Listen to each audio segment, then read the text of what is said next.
السلام علیکم۔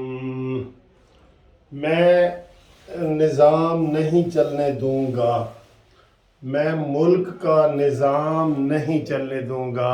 عمران خان یہ اس کا رویہ ہے۔ آپ دیکھ لیں، آج پھر لاہور بند ہے، کوئی کام نہیں ہونے دے رہا، کوئی نگران حکومت کبھی نہیں ہونے دے رہا۔ جب نواز شریف کی حکومت تھی 126 دن کا دھرنا تھا، یہی تماشا لگا ہوا تھا، کرسی کا اس کو ایسا چسکا پڑا ہوا تھا۔ اس نے ملک کو پوری تباہ کرنے کی یقین کرو کوشش کی ہے۔ چائنا کا دورہ ہو، سی پیک ہو، کوئی ہو، اس نے ایک دن بھی آرام سے یہ نہیں بیٹھا، ایک دن بھی۔ اس نے سیاست کو بالکل ایسا بنا دیا ہے، نحوست بنا دی ہے کہ آپ اس سے بچ ہی نہیں سکتے۔ مثلا آج میرے کتنے کلائنٹ انہانا تھا، وہ ابھی سے فون کریں کہ سر جی لاہور تا سارا بند ہے، اسی کدھروں آواں گے، کتنے پھنس جاواں گے، یہ کریں گے وہ۔ اور یہ تماشا روزانہ کی بنیاد پہ وہ کرتا ہے، روزانہ کی بنیاد پہ۔ افسوس ہے عمران خان، تیرے اوپر افسوس ہے، افسوس ہے، افسوس ہے۔ ایک جو محب وطن پاکستانی ہے نا، یقین کرے وہ روتا ہے کہ یار یہ کیا ہو رہا ہے۔ اس طرح سیاست تو کبھی نہیں ہوئی تھی۔ ہوتی سیاست پورے 5 سال سیاست، 13 سے لے کے 18 تک جب نواز شریف جیتا ہوا تھا، اس نے ایک دن بھی آرام نہیں کیا، ڈرامے بازی کرتا رہا۔ 4 حلقے کھولو، 4 حلقے کھولو، پھر دھرنے دیے، پھر طاہر القادری کو ساتھ ملایا، پتہ نہیں اب وہ کدھر غائب ہے، ٹھیک ہے۔ انہوں نے وہ تماشا کیا، وہ حملے کیے، وہ کیا کہ وہ نواز شریف پھر بھی بیچارہ کام کرتا رہا، لیکن اس نے کوشش کی کہ کوئی کام نہ ہو۔ اس کے بعد دیکھیں، ابھی یہ 11 مہینے سے ہے، 11 مہینے میں سے ایک دن بھی ایسا نہیں بتا سکتے جس دن اس نے کوئی شرارت کی گفتگو نہ کی ہو، کوئی جلسہ نہ کیا ہو، کوئی جلوس نہ کیا ہو، کوئی لانگ مارچ کا آرڈر نہ کیا ہو، کوئی دھونس دھاندلی کی بات نہ کی ہو۔ ایک دن بھی ایسا نہیں ہے، ایک دن بھی۔ اور آج دیکھیں، مجھے ایک اور بڑا دکھ ہوا ہے کہ جو نواز شریف کے خاندانی طور پہ جو وکیل تھے، خاندانی طور پہ خواجہ حارث صاحب، ان کے والد کا میں شاگرد ہوں، خواجہ سلطان صاحب کا۔ نواز شریف کو جب پرویز مشرف نے سزا دلائی تھی نا، تو اس وقت وہ ان کے وکیل تھے۔ اور ہمارا یہ اخلاقی تقاضا بنتا ہے کہ جب ہم ایک فیملی کے وکیل ہو جاتے ہیں تو دوسری طرف نہیں جاتے، چاہے ہمیں زیادہ پیسوں کے بھی آفر ہو۔ جو تھوڑے رکھ رکھاؤ والے وکیل ہیں نا، وہ ایسا ہی کرتے ہیں، رکھ رکھاؤ والے وکیل، ٹھیک ہے۔ لیکن یہ عمران خان نے ایسی پٹیاں پڑھائی ہیں، 3 وکیل، ابھی 3 وکیل جو تھے وہ اس نے نواز شریف والے اپنے ہاں خریدے ہیں۔ اس میں خواجہ حارث ایک اس میں سے ہے۔ خواجہ حارث، اس لیے میں کہہ رہا ہوں، یہ کوئی وہ قانونی پابندی نہیں، اخلاقی پابندی ہوتی ہے کہ خواجہ حارث کو شہباز شریف صاحب نے ایڈوکیٹ جنرل پنجاب بنایا۔ یہ عہدہ ہوتا ہے، وکالت کے علاوہ یہ عہدہ ہوتا ہے، جو اتنا بڑا عہدہ ان کو دیا گیا ایڈوکیٹ جنرل پنجاب کا۔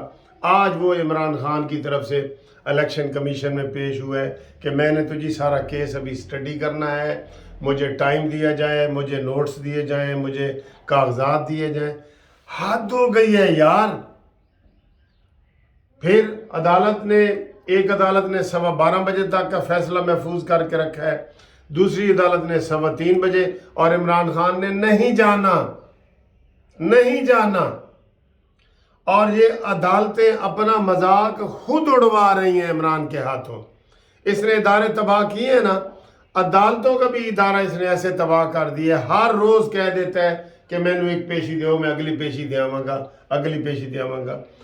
70 اس کے اوپر کیس ہے، اور 80 اس کے اوپر کیس ہے، اور ایک کیس میں بھی آج تک یہ گرفتار نہیں ہوا۔ یہ موکری ود دی لا ہے، موکری، یہ فراڈ ہے، قانون کے ساتھ مذاق ہے۔ یہ اس طرح کبھی نہیں ہوتا اس طرح، کسی کو اتنی رعایتیں نہیں ملتی۔ اور یہ ہائی کورٹ جاتا ہے، اور وہاں دیکھیں رنگے ہاتھوں پکڑا گیا تھا اس کا وکیل اظہر صدیق، اور عمران خان اس نے نہ دستخط کیے نہ پٹیشن کا اس کو پتہ ہے، اور وہ اظہر صدیق وکیل نے کیس دائر کر دیا مفت خورے نے، اور وہاں پہ عمران خان نے آ کے کہا جی کہ سوری میں نے تو وہ کیس ہی نہیں کیا۔ اتنا عدالت کا ٹائم کیا، عدالت نے کہا جا تجھے میں ہم معاف کرتے ہیں۔ کسی کیس میں تو کوئی اس کو عبرتناک سزا ملنی چاہیے۔ نہیں سر جی، نہیں نہیں نہیں۔ آج ہر طرف سے، آج ایک اور کیس بھی نواز اس کے اوپر ہوا ہے، وہ یہ کیس ہوا ہے اس کی والدہ نے، جو ذل شاہ کی والدہ ہے نا، اس نے بیان دیا ہے کہ میرے بیٹے کو تحریک انصاف والوں نے مارا ہے۔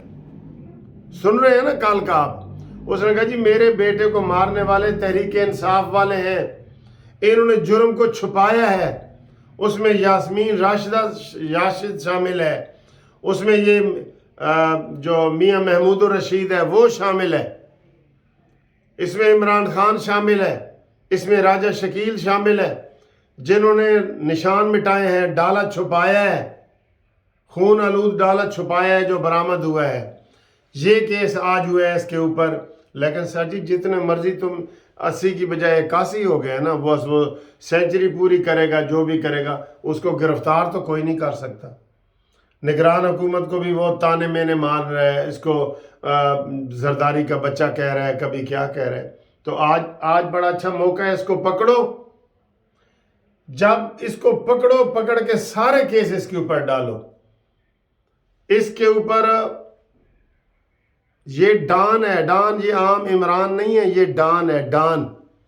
اس نے عدالتوں کو وہ نیچا دکھایا ہے جو کہتا رہا ہے کہ جی میں عدالتوں کا احترام کرتا ہوں اور کرنا چاہیے، اور سپریمیسی آف لا ہونی چاہیے، اور وہ ملک نہیں چلتے جہاں عدالتیں کمزور ہوتی ہیں۔ اس نے سب سے زیادہ عدالتوں کو کمزور کی ہے کہ آج گلی محلے والا بھی کہتا ہے کیڑیاں عدالتیں ہیں، کیڑیاں۔ اب اس کا ریکارڈ چیک کریں، جو 128 پہ تھی نا عدالت، اب وہ اس سے بھی نیچے آخر پہ چلی گئی ہوگی، آخر پہ، بالکل آخر پہ چلی ہوئی ہوگی۔ آپ عمران خان کے وہ کیس نکال کے دیکھ لیں، اور پھر مظلوم بھی بنتا ہے کہ میری ٹانگ پہ چوٹ لگی ہوئی ہے، میرے ساتھ یہ ہوا ہے۔ ذل شاہ کو اس نے کیش کرانے کی کوشش کی ہے نا، کوشش کی ہے، اور انہوں نے بے ایمانی سے وہ حقائق سامنے نہیں لائے۔ 3 دن کے بعد پولیس کو پتہ چلا ہے کہ بھئی یہ اس کے تو یہ واقعات ہے۔ تو اس طریقے سے یہ تماشا لگا ہوا ہے، بالکل پورے پاکستان میں تماشا لگا ہوا ہے، اور اس کو روکنے والا کوئی نہیں ہے۔ کوئی آئے جو اس کو روکے، جو آئے۔ شہباز شریف حکومت کے بس کی بات نہیں ہے اس کو روکنا۔ تھوڑا سا نگران حکومت نے کہا ہے کہ تو ریلی نکال کے دیکھ تو صحیح، تو نکالی ہے اس نے۔ اس کی گیدڑ بھبکیوں سے یہ ڈرتا ہے تو شہباز شریف ڈرتا ہے، اور کوئی نہیں ڈرے گا۔ تو اس نے تو نگران نے کہا ہے کہ نکالو پھر ریلی، آؤ باہر نکلو۔ 2 دفعہ انہوں نے چیلنج کیا ہے کہ نکلو، کرکٹ کے میچ ہو رہے ہیں اور تم تماشا کرنے نکلے ہو باہر۔ ریلیوں کے اوپر تو ویسے ہی پابندی ہونی چاہیے۔ اب انہوں نے ضلعی انتظامیہ جو لاہور کی ہے، ان کو انہوں نے لکھ کے دے دیا، ہم رستے بند نہیں کریں گے، ہم توڑ پھوڑ نہیں کریں گے، ہم 5:30 بجے تک ریلی بند کر دیں گے، اور ہم یہ نہیں کریں گے، وہ نہیں کریں گے، ایک چیز پہ بھی عمل نہیں کریں گے۔ یہ سمجھتا ہے، یہ قانون کو تو یہ سمجھتا ہی کچھ نہیں ہے۔ کہتا ہے قانون کی بات میرے ساتھ نہ کرو، میں مدینہ کی ریاست والا قانون مانتا ہوں، اور وہی میرے لیے قانون ہے۔ اور لوگوں کو اتنا جنون میں اس نے مبتلا کر دیا ہے۔ وہ جو ہوتا ہے نا ہمارے ہاں للکارا، وہ بہت بڑی چیز ہوتی ہے۔ یہ للکارے مار کے روز لوگوں کو اکٹھا کرتا ہے کہ حکومت پہ حملہ کرو، سامنے آ جاؤ، ڈٹ جاؤ۔ یہ اس کے اوپر سارے فوجداری یہ کیس بنتے ہیں، ہر چیز کے یہ کیس بنتے ہیں۔ اس بچے کو بھی اس نے گمراہ کیا ہوا ہے۔ ہر روز ایک ہی کہانی چور ڈاکو کی، ہر روز۔ بہت اس ملک کے ساتھ بڑا کھلواڑ ہو گیا ہے۔ ہمیں جو سنجیدہ لوگوں کے فون آتے ہیں نا، وہ کہتے ہیں کہ سر جی ہم تو پاکستان کے حوالے سے رو رہے ہیں۔ بالکل، پہلے عمران خان نے اس کا بھٹھا بٹھایا، اچھا خاصا نواز شریف کے دور میں پاکستان اوپر جا رہا تھا، اور اس یہ نحوست کے آنے سے، نشئی کے آنے سے، یہ پاکستان کا یہ حال ہوا ہے۔ آج ہم اس سے زیادہ بات نہیں کر سکتے. آپ یہ یقین کریں بہت بہت دکھ ہوتا ہے. آج پھر رستے بند ہیں, سارا کچھ ہے. یہ میں نے حکومت کو یہ تجویز دی تھی کہ ریلیاں کسی جماعت کو نہ نکالنے دے. آج بازار بند ہوں گے, سارا کچھ بند ہوگا, اتنے لوگوں کے روزگار بند ہو جائیں گے, دہاڑی داروں کی دہاڑیاں بند ہو جائیں گی. کبھی تو کوئی صحیح فیصلہ کرو.